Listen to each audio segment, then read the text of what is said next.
They called her the Witch of Buchenwald. To some, she was a legend of cruelty, a woman who walked among the dying with a riding crop and a smile. To others, she was simply Ilse Koch, wife, mother, and the mistress of one of the most feared concentration camps in Nazi Germany. But behind the nickname, behind the tabloid horror, lies something more revealing. How absolute power, unchecked and intimate, can twist a human being into something unrecognizable. When American forces liberated Buchenwald in April 1945, they found hell on earth. The gates opened onto a landscape of corpses and survivors, too weak to stand. And as the world watched the footage, the piles of bones, the furnaces still warm, one question kept echoing: who could do this? One name surfaced again and again in testimonies: a woman in fine clothes, riding boots, a face the prisoners would never forget. Ilse Koch. She had ruled the camp beside her husband, Karl-Otto Koch, the commandant. While he signed orders, she enforced terror as if it were theater. Witnesses said she rode on horseback through the roll call square, choosing prisoners for punishment. That she laughed as men were whipped. That she ordered beatings for glances she didn't like. And then there were the rumors, so grotesque they seemed impossible, that she had prisoners killed for their tattooed skin to make lampshades, book covers, ornaments for her home. The Allies would later search for proof and find themselves caught between evidence, myth, and the hunger for justice. Before Buchenwald, Ilse was not a monster. She was a clerk from Dresden, a young woman who joined the Nazi Party early, fell in love with an ambitious SS officer, and followed him up the ranks. To her, power was glamour. The uniform, the salute, the command over others, intoxicating. By the time she arrived at Buchenwald in 1937, she was no longer just an officer's wife. She was part of the system, and she enjoyed it. In the next part, we'll enter the camp itself, the empire Ilse Koch ruled with cruelty so personal, it still shocks even among Nazi crimes. Because what made her different wasn't scale, it was pleasure. Buchenwald wasn't built as an extermination camp. It was meant to be a labor camp, a place where the Nazi state could work prisoners to death out of sight. But under Karl and Ilse Koch, it became something darker, a kingdom of fear, where cruelty was no longer policy, it was performance. Ilse had no official command, yet everyone in the camp knew she was untouchable. When she appeared, guards stiffened, prisoners froze. Her red hair, her polished boots, even her perfume, became a warning sign.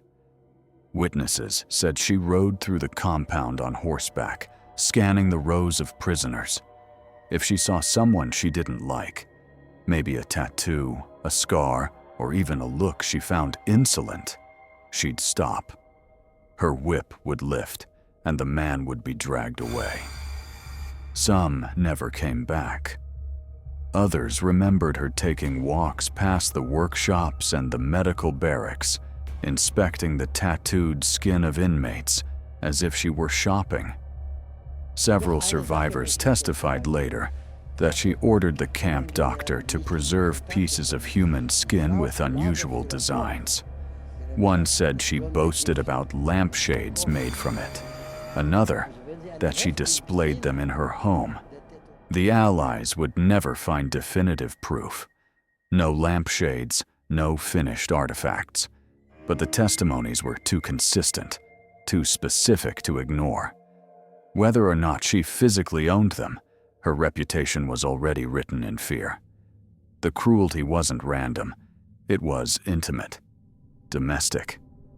Inside the Koch villa, on the hill above the camp, there were parties, dinners, gifts. Officers laughed over wine while thousands starved below. From her window, Ilse could see the smoke rise from the crematorium.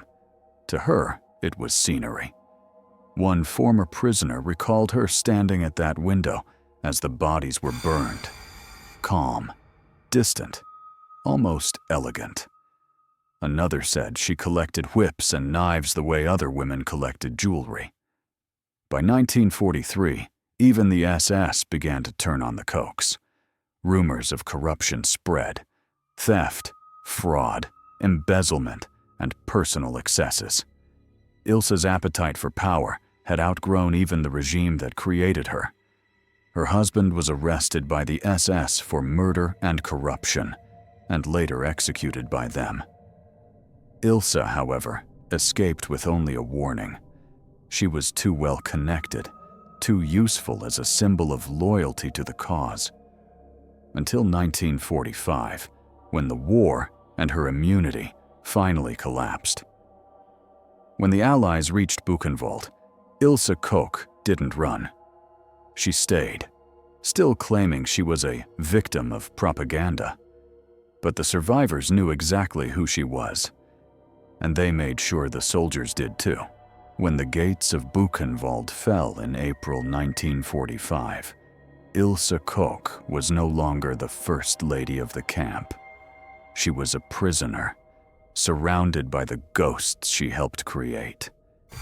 American soldiers arrested her in the villa above the crematorium. She claimed she had no idea what had happened below her window, but the survivors didn't need proof. They pointed at her, the woman who had terrorized them for years, and said her name again and again. Her trial began 2 years later at Dachau, before an American military tribunal. 43 defendants stood accused of war crimes committed at Buchenwald. Among them, one woman, calm, pale, dressed with the same meticulous care she'd once shown in the camp. When the charges were read, the courtroom fell silent. Murder, torture, abuse, and participation in atrocities, contrary to the laws of humanity. And then, the claim that turned her name into legend, that she had ordered human skin to be made into household ornaments. Ilse denied everything. Her voice never cracked. She said the witnesses lied, that she was a victim of political hatred. She spoke of her children, of her loyalty to her husband, of duty. When prosecutors presented tattooed skin taken from the camp, she called it propaganda. She said she was merely the wife of an SS officer, never involved in the crimes. But survivors testified in detail that she ordered punishments, that she struck prisoners herself, that she was present during beatings.